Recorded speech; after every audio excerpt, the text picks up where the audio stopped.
അപ്പം നമുക്കിന്നൊരു ബീഫ് കറി ഉണ്ടാക്കിയാലോ. സാധാരണ ഞാൻ ബീഫ് ഉണ്ടാക്കുമ്പോൾ ഡ്രൈ ആയിട്ടാണ് കേട്ടോ ഉണ്ടാക്കാറുള്ളത്. ഇത് ഗീ റൈസിനായതുകൊണ്ട് തന്നെ കുറച്ച് ഗ്രേവി ടൈപ്പാണ്. അതിന് മുൻപ് ഇതുവരെ എൻ്റെ ചാനൽ സബ്സ്ക്രൈബ് ചെയ്യാത്തവരുണ്ടെങ്കിൽ സബ്സ്ക്രൈബ് ചെയ്തേക്കണേ. അങ്ങനെ ബീഫൊക്കെ നന്നായി കഴുകി വൃത്തിയാക്കി അതിലേക്കൊരു 3 ടീസ്പൂൺ കാശ്മീരി ചില്ലി പൗഡർ ചേർത്തിട്ടുണ്ടായിരുന്നു. നല്ല കളറിന് വേണ്ടിയിട്ടാണ് കേട്ടോ. എന്നാൽ എരിവ് അധികം ഉണ്ടാവില്ല. പിന്നെ കുറച്ച് മഞ്ഞൾപ്പൊടി, ബിരിയാണി മസാല, ഗരം മസാലപ്പൊടി, കുരുമുളക് പൊടി, കുറച്ച് ഉപ്പൊക്കെ ഇട്ടിട്ട് നന്നായിട്ടൊന്ന് കറിവേപ്പിലയും വെളിച്ചെണ്ണയൊക്കെ ഒഴിച്ചിട്ടൊന്ന് മിക്സ് ചെയ്ത് വെച്ചു. ഇപ്പോൾ ഇൻസ്റ്റയിലൊക്കെ ഒരു മാജിക് കാണിക്കാറുണ്ടല്ലോ, ഒന്ന് വിരൽ ഞൊടിച്ച് കഴിഞ്ഞാൽ വെജിറ്റബിൾ കട്ടാവണത്. ആ മാജിക്ക് ഞാനും പഠിച്ചു. അങ്ങനെ എനിക്കൊന്ന് വിരൽ ഞൊടിച്ചപ്പോഴേക്കും എല്ലാം കട്ടായി കിട്ടി. നിങ്ങൾക്ക് ആർക്കെങ്കിലും അത് പഠിക്കണമെന്നുണ്ടെങ്കിൽ ഒന്ന് കമൻറ്റ് ഇട്ടാൽ മതി കേട്ടോ.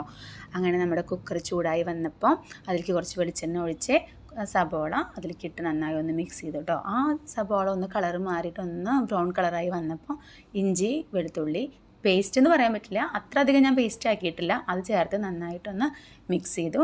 അതും നന്നായി ഒന്ന് മിക്സ് ചെയ്ത ശേഷം ഞാൻ കുറച്ച് കറിവേപ്പിലയും കൂടെ ആഡ് ചെയ്തു. കറിവേപ്പില ഞാൻ ഇടയ്ക്കിടയ്ക്ക് ആഡ് ചെയ്യുന്നുണ്ടോ എന്ന് എനിക്ക് തന്നെ ഡൗട്ട് ഉണ്ട് കേട്ടോ. കാരണം എനിക്കതൊരു വീക്ക്നെസ്സാണ്. കറിവേപ്പില എനിക്ക് ഭയങ്കര ഇഷ്ടമാണ് കേട്ടോ ഇടുന്നത്.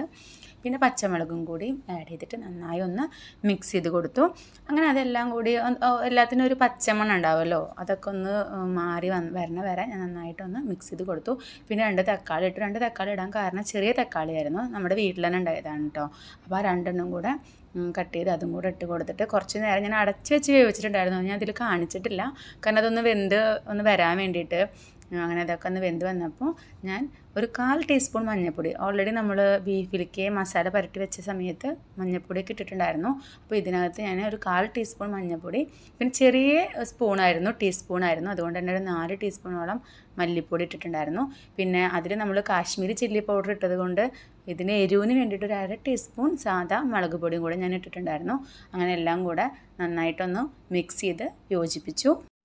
അതൊക്കെ ഒന്ന് യോജിച്ച് വന്നപ്പോൾ കുറച്ച് വെളിച്ചെണ്ണ കൂടെ ഒഴിച്ച് കൊടുത്തിട്ട് നന്നായി അതൊന്ന് കുക്കാവാൻ വേണ്ടി വെയിറ്റ് ചെയ്തിട്ടുണ്ടായിരുന്നു. അതെല്ലാം കുക്കായി വന്നപ്പോൾ നമ്മുടെ മസാലയൊക്കെ പുരട്ടിയിട്ടുള്ള ആ ബീഫ് അതിലേക്ക് കുറേശ്ശെയായി ഇട്ട് കൊടുത്തു.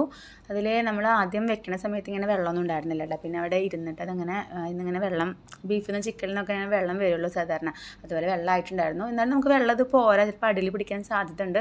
പിള്ള വെള്ളമൊക്കെ ഒന്ന് ഇറങ്ങിക്കോട്ടെ എന്ന് വിചാരിച്ചിട്ട് നന്നായി ഒന്ന് ഇളക്കിയ ശേഷം പിന്നെ ഞാൻ കുക്കർ മെല്ലെ ഒന്ന് എടുത്തിട്ട് ഒന്ന് ഷേക്ക് ചെയ്ത് കൊടുത്തിട്ടുണ്ടായിരുന്നു. ആ ടൈമിൽ അതിലത്തെ വെള്ളമൊക്കെ നന്നായി താഴേക്ക് ഇറങ്ങി വന്നു. പിന്നെ ഞാൻ കുറച്ച് വെള്ളം തിളപ്പിച്ചിട്ടിട്ടുണ്ടായിരുന്നു, കാരണം നമ്മൾ ഇതിലേക്ക് ഇനി വെള്ളം ആവശ്യം വരികയാണെങ്കിൽ പച്ചവെള്ളം ഒഴിച്ചു കൊടുക്കാൻ പാടില്ല എന്നുള്ളതുകൊണ്ട് തന്നെ കുറച്ച് ചൂടുള്ള വെള്ളം തന്നെ നമ്മൾ ഒഴിച്ചു കൊടുക്കണം. അപ്പോൾ ഞാൻ അതിനാവശ്യമായിട്ടുള്ള വെള്ളം കൂടെ ഒഴിച്ചു കൊടുത്ത് അത് അടച്ചു വെച്ചു. ഒരു 6 വിസിലാണ് കേട്ടോ എനിക്ക് വേണ്ടി വന്ന. 6 വിസിൽ അടിച്ച ശേഷം സ്റ്റീം തനിയെ പോകുന്നവരെ ഞാൻ വെയിറ്റ് ചെയ്തിട്ടുണ്ടായിരുന്നു. അങ്ങനെ ബീഫ് കറിയൊക്കെ റെഡിയായി, ഗീ റൈസ് റെഡിയായി. ഞാൻ ലാസ്റ്റിൽ ഫോട്ടോ എടുക്കാൻ എനിക്ക് പറ്റിയിട്ടുണ്ടായിരുന്നില്ല, ഞാൻ വിട്ടുപോയതാണ്. അപ്പോൾ എല്ലാവർക്കും എൻ്റെ വീഡിയോ ഇഷ്ടമായെന്ന് വിചാരിക്കുന്നു. രണ്ടും കൂടിയിട്ടുള്ള ആ ഒരു ഇതിലാണ് ഞാൻ നിങ്ങൾക്കിത് കാണിച്ചു തരുന്നത്. അപ്പോൾ ബായ്.